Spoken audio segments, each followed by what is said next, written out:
Based on the novel by Michael Blake, Dances with Wolves tells the story of John Dunbar, played by Kevin Costner, a Union lieutenant whose attempt to commit suicide inadvertently turns him into a hero. You got an officer who's worth something lying here. Offered the post of his choice, Dunbar requests a remote outpost out west so that he can see the frontier. You want to see the frontier? Yes, sir.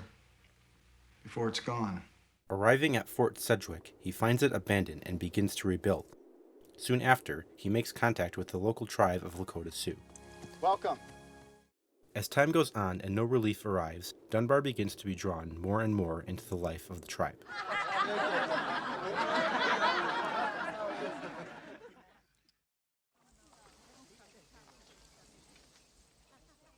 This film contains one of the most accurate and sensitive portrayals of Native Americans in Hollywood history. Not only does Costner show the Lakota Sioux to have their own unique culture and society, he also portrays their clothing, language, and customs in a very accurate and respectful manner.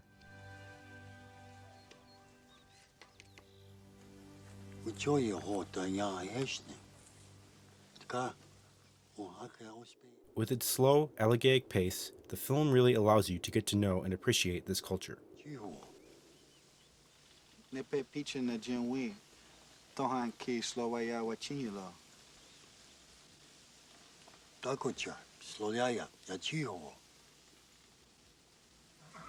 don't understand. Washigala piki le taku slowa shnielo. A war party is going against the Pawnee soon, and I have asked to go. As the story is told through Dunbar's point of view, we don't see, for instance, that the Lakota were the aggressors in the conflict with the Pawnee. Little I gather, the Pawnee have been very hard on these people. But Native American savagery had been shown more than enough in Hollywood already by this point. Costner wanted to show the other side.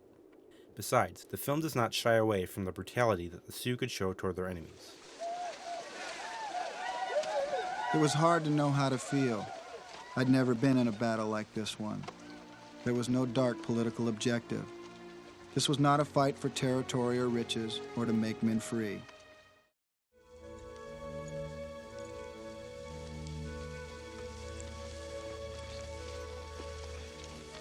The main reason that I love this film, despite some reservations, is Costner's obvious love for the American frontier and its history, and particularly for the history and culture of the Sioux.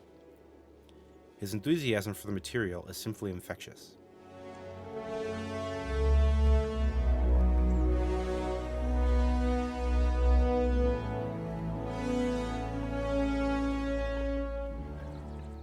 The film is visually breathtaking, with Dean Selmer's cinematography capturing the natural beauty of this land and the people on it. John Barry's majestic score complements Selmer's camera work beautifully. Both men won an Oscar for their work on the film.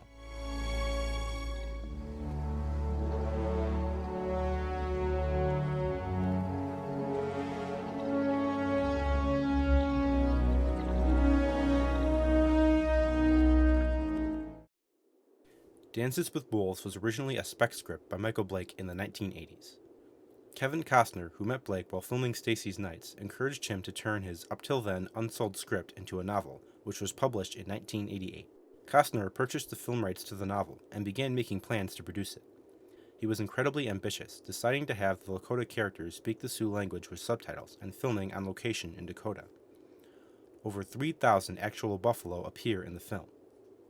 Costner initially had trouble getting anyone to finance his movie. Many in Hollywood thought that Costner was crazy, dubbing the production Costner's Last Stand and Kevin's Gate in reference to Michael Cimoda's notorious 1980 flop. But the director was undaunted and began production with less than half of the film's $15 million budget. Costner would contribute $2.5 million from his own producing, directing, and acting fees to cover costs. Finally, Orient Pictures stepped in and financed the film for him. In the end, Costner was vindicated. Dances with Wolves would become the most successful Western film ever made, grossing $424 million and winning 7 Academy Awards, including Best Picture, the first film in the genre to win that coveted prize since Cimarron in 1932.